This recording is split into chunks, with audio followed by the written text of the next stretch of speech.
さんおっしゃるようにここまで変わらなかったらちょっとこの先また騙されるんじゃないかで騙されても自分は悪くないってちょっと言いそうな感じがありますね。そうですね。でも本当に刑務所こういう子ばっかですからね。あ、そうですか。多いですよ。やっぱり受け子なんて一番多いんじゃない。僕が刑務所いた時は一番多かったと思いますよ。それなんて話してました？刑務所に入っても別に俺はただ運んだだけだから。騙されたっていうのはみんな言いますよ。騙された。被害を自分が生んだとか加害者側だって意識は皆さんない？ないです。刑務所いるやつが全員反省してるわけじゃないですからね。刑務所行ってるっていう事実が反省っぽくなってますけど、そういうわけじゃないと思います。一つちょっと形だけの方もいらっしゃると。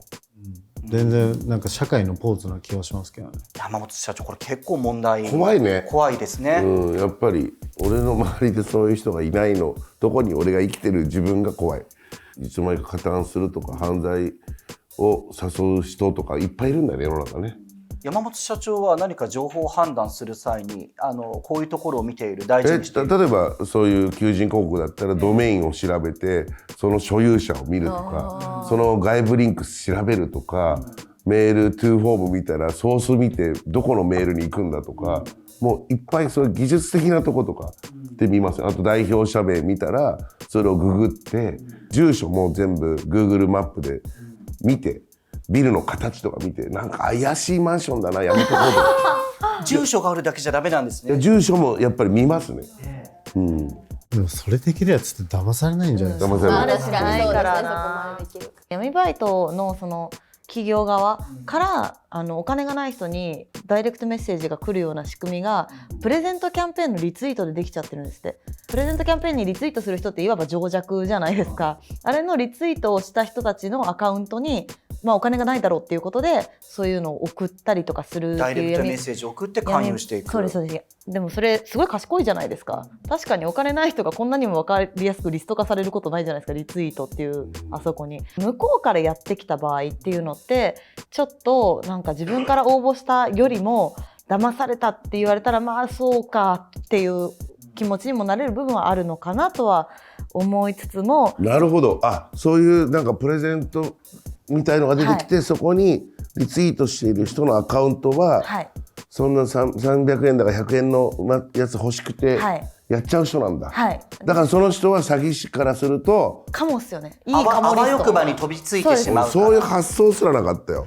これ何なんですかね。教育なんですか。何の差なのかが分かんないですよね。確かに。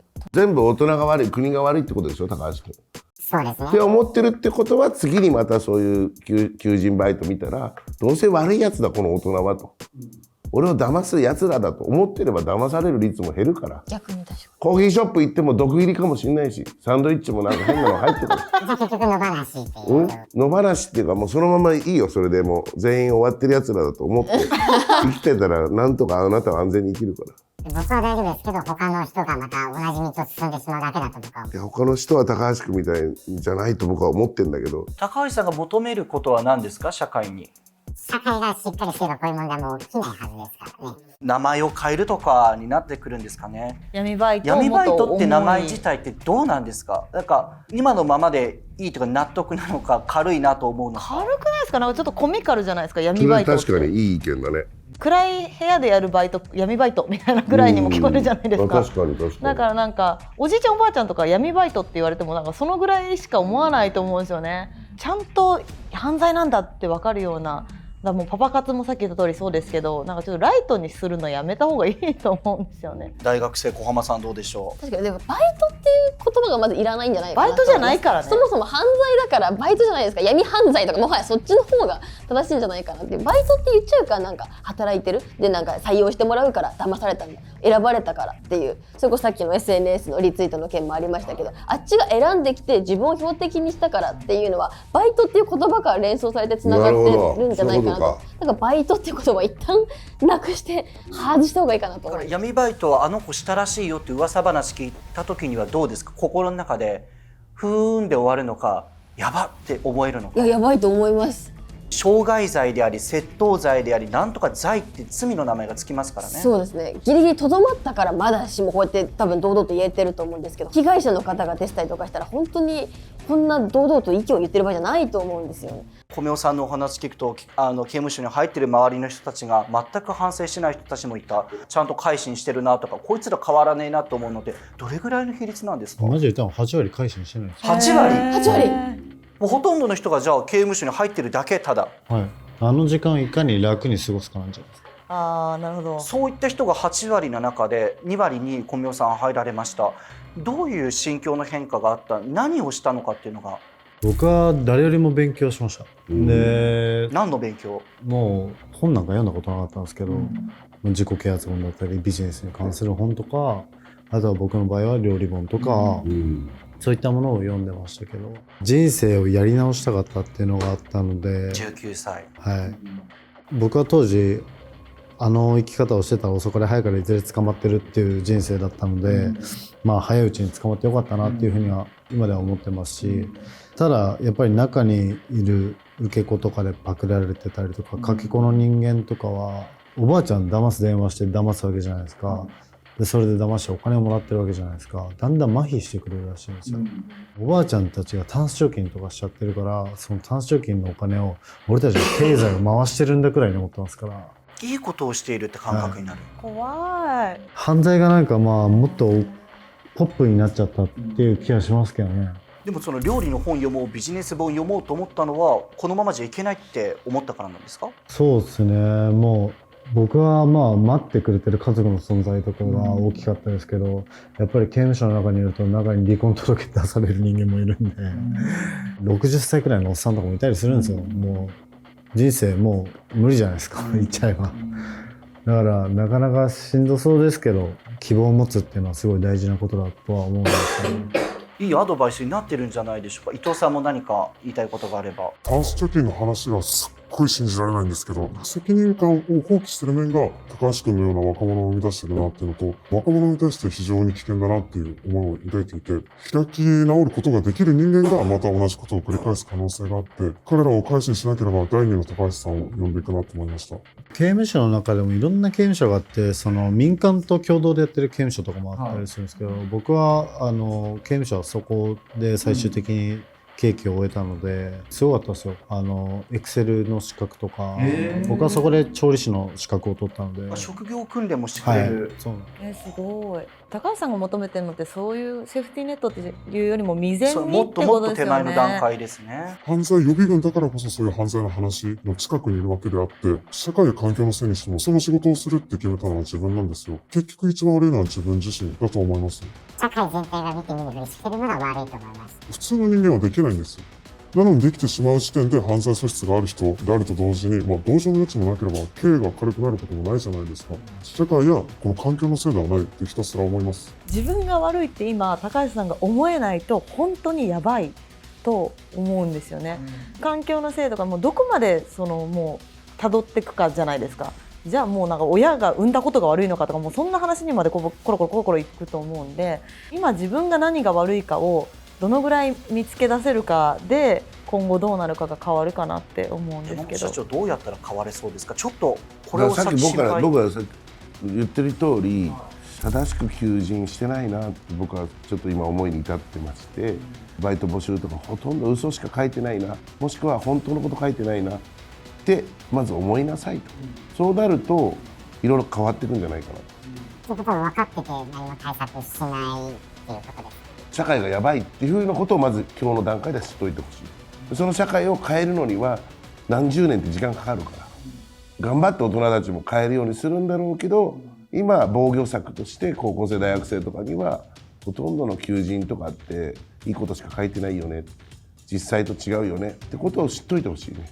周りが教えてくれなかったから悪いっていうのはやっぱり甘えってことですよね。昨日まではもう過去の話は許すから、これからね、そういう広告とかに騙されないように、全部ほとんど嘘だから、美容とかさ、医療とかなんかほとんど嘘だから背が伸びるとか伸びないから。よく考えてみ、10万円で荷物運んで10万円だったら、俺が社長だったら自分の仲間、家族とか友達にやらせるよ。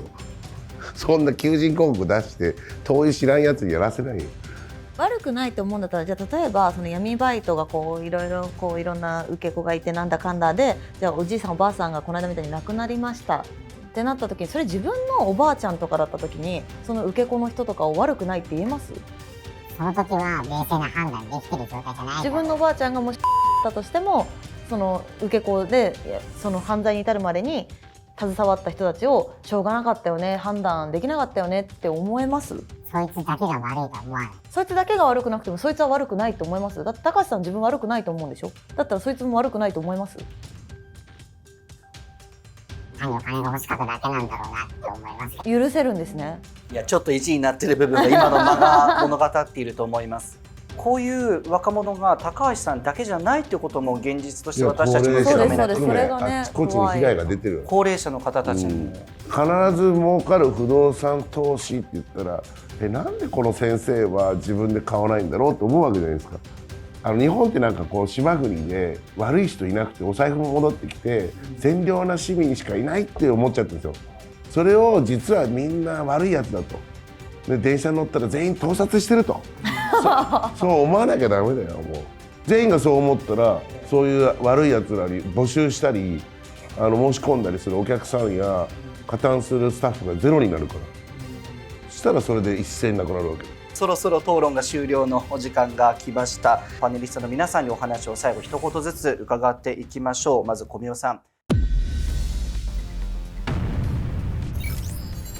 自分は17歳の高校2年生です。東大目指して今めちゃくちゃ勉強してます。小さい頃から親に東大に行けって言われてきて、自分の進む道はもう決まっているって思って、遊びとか無駄なことに時間を使うなんていうのを考えたこともなくて、年収とかも目標は一応あって、1000万は最低。第一印象から嫌なやつだなと思うんだけど東大出て年収1000万でいいんだみたいな、それだったら全然学歴いらないよ。1000万を目指せばそれでいいっていうふうにも思ってないし、一日どれぐらい勉強されてるんですか？土日は10時間はやってます。それはもうちょいやった方がいいかもしれない。でも賢いならさ、いい具合にできるくない？調節が時間が足りない。頭いいんでしょって。だったらできるくない？東大出てなくても口喧嘩かかっちゃうよ。若い時代をなんか美化しすぎでしょ。ビジネスの現場でどこ大学とかどこ高校とかって誰も聞かないし、言ってもどうでもいい。お友達と喋る時も俺勉強しかしてないからでもうコミュニケーション終わっちゃうし。闇バイトに参加する若者は多分すごい多くなってきている中で、若者って大前提やっぱり情弱の子が本当に多いと思うんですよね。どういう情報取捨選択するかっていう話だけでもないような気はするので、単純に夢を持って頑張りましょう山本社長どうでしょ経営者が丸裸で情報発信してるところはちょっと信用してもいいのかなと思うけど、隠してる情報が多いところは闇バイトだと思ってください。小浜さん。そうですね、 SNS がすごい身近で、もう携帯一つでいろんな情報が手に入れられる時代だからこそ、身近に潜む危険っていうのがあるんだなって、すごい楽して情報を入れられる、いい面だけじゃなくて悪い面もあるんだよっていうのをしっかり半分ぐらいは悪いことなんだよって、いいだけじゃないんだよっていうのはやっぱ頭に少し入れとくだけでも見方が変わってくるのかなっていうふうには思いました。瀬能さん。全体的にその山本さんおっしゃってる通りで、いろんなことを疑おうっていうのはもちろんなんですけど、誰を信じていくかっていうのも同時にしっかり考えた方がいいんだなって思いましたね。はい。自分で考えて行動するっていうことが大事みたいになってますけども、その判断ができないからこういうことになってるわけで、結局何も状況変わらないんじゃないかなと僕は思います。自分で考えろ、大人だから分かるだろうの考え方が通ってしまうと何も変わらないんじゃないかなって思います。今の意見聞いて、自分が悪くないって開き直るのは非常に危険なことだと思いますし、応募した人が悪くないと主張するその態度が、応募した者の責任を放棄している証拠でもありますし、開き直ることができる人間は、また同じことを繰り返して変わることができないものだと思っています。誰かを傷つけてまでお金を稼ぐというのは犯罪という認識を、もちろん皆さんにも持っていただく。そして楽して稼げる仕事は本当にないよと社長がおっしゃったように、まずは疑ってかかるということをこれをご覧の皆さんにも改めて自分は大丈夫だと思わずに肝に銘じていただきたいなと感じました。本日も皆さんご視聴いただきましてありがとうございました。チャンネル登録、グッドボタン登録よろしくお願いいたします。次回の女子業界チャンネルもぜひご視聴ください。それではまた次回お会いしましょう。さようなら。